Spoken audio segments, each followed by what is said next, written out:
जब भी अब बारिश पड़ती है तो हमारे गरीब जो लोग हैं, मेरे साथ जो पीछे बैठे, जब भी इस बारिश 2 दिन पड़े 3 दिन पड़े तो इसके वजह से जो इसमें पानी आ रहा है वो इनके खेतों में जा रहा है, इनके मकानों में जा रहा है, इनके बागों में जा रहा है। इस वक्त अगर रियासती हुकूमत फुल फोर टीम नहीं भेजेगी, कम से कम इनका 50 करोड़ का नुकसान होगा।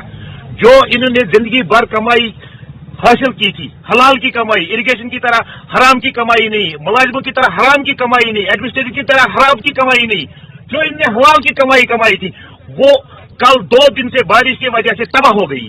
यहाँ पे जब एससी को फोन करते हैं, एससी भी मौजूद नहीं है इरिगेशन का, जब एक्सन को फोन करते हैं वो भी मौजूद नहीं है। तो डिस्ट्रिक्ट बारामूला में क्या हो रहा है? हम अब किसके पास जाएंगे? जिस अफसर का फोन करेंगे उसका स्विच बंद आ रहा है। हम गवर्नमेंट से ये अपील करते हैं कि इसका सफाई की जाए। इससे हुआ करोड़ों में नुकसान हुआ। आप देखिए हमारा इधर बाग है, आप देखिए कितना नुकसान हुआ है।